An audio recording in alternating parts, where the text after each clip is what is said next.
Welcome back to your euphoric utopia and I hope you guys are doing really well.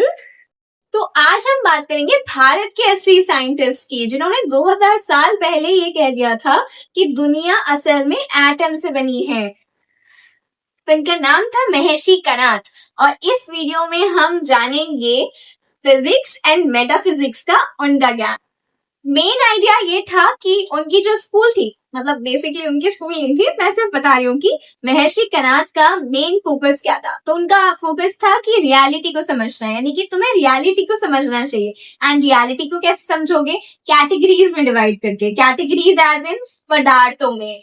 Kanada का कहना था कि दुनिया को अगर समझना है तो कैटेगरीज बना लो, जैसे हम मोबाइल्स में अपने फोन्स में फोल्डर्स बनाते हैं। उन्होंने 7 कैटेगरीज बताई थी: द्रव्य, गुण, कर्म, सामान्य, विशेष, समव्य, अभाव। द्रव्य मतलब सब्सटेंसेस और बेसिकली 9 सब्सटेंसेस: मिट्टी, पानी, हवा, स्पेस, टाइम, माइंड एंड आत्मा। गुण मतलब कलर, टेस्ट, स्मेल वगैरह वगैरह। एंड लाइक कर्म मीन्स एक्शन, जो हम काम करते हैं। सामान्य मीन्स कॉमन फीचर। विशेष मीन्स जो यूनिक बनाता है। समाव्य मीन्स यानी कि जो इनसेपरेबल होता है, जैसे कि हम रोटी और उसके टेस्ट को सेपरेट नहीं कर सकते। अभाव मीन्स एब्सेंस, यानी कि जब चीज एग्जिस्ट ही नहीं करती, उसकी भी एक स्टेट थी।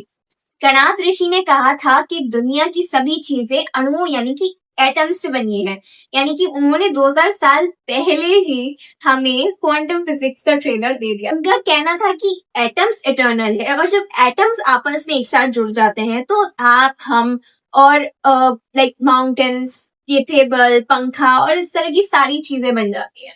न द्रव्य बिना गुण, न गुण बिना द्रव्य, यानी कि उनका कहना था कि दोनों ये चीजें इनसेपरेबल हैं और इन दोनों को कोई सेपरेट नहीं कर सकता। जैसे कि तुम और तुम्हारा स्वैग, तो तुम और तुम्हारे स्वैग का कोई सेपरेट नहीं कर सकता, बस बिल्कुल वैसे। अब ये डिफरेंट क्यों है न्याय से?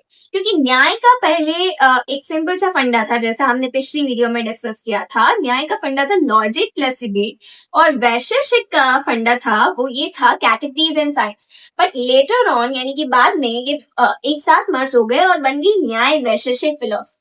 से हम अपनी लाइफ को फोल्डर्स में रखते हैं, work, like entertainment and friends, like these kind of folders. वैसे ही उन्होंने ये समझाया था कैटेगरीज के थ्रू कि हम इस फिलोसफी को कैसे समझ सकते हैं और ये दुनिया कैसे बनी है आखिर में। एटम्स की थ्योरी बिल्कुल मार्वल की एंटमैन वाइब्स, पर ये 2000 साल पहले की हीरोज। तो वैशेषिक दर्शन हमें ये सिखाता है कि अगर दुनिया को समझना है तो हमें एटम्स और कैटेगरीज को समझना पड़ेगा। तो नेक्स्ट टाइम जब भी तुम अपनी चाय का कप उठाओ या फिर पिज्जा की स्लाइस खाओ, तो सोचना कि ये भी छोटे छोटे अणुओं यानी कि एटम्स से बना है। फिलोसफी बोरिंग लगती थी, राइट? लेकिन अब कैसी लगती है? साइंस फिक्शन मूवी जैसी, राइट? तो सब्सक्राइब जरूर करना। नेक्स्ट वीडियो में हम करेंगे सांख्य फिलोसफी के बारे में डिस्कशन और मोर और less Yaping, you can say.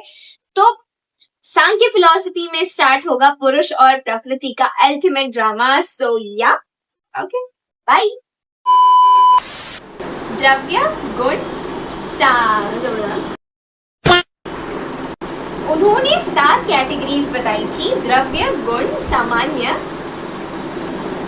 A few moments later. तो दोस्तों, वैशेषिक दर्शन हमें ये सिखाता है दोस्तों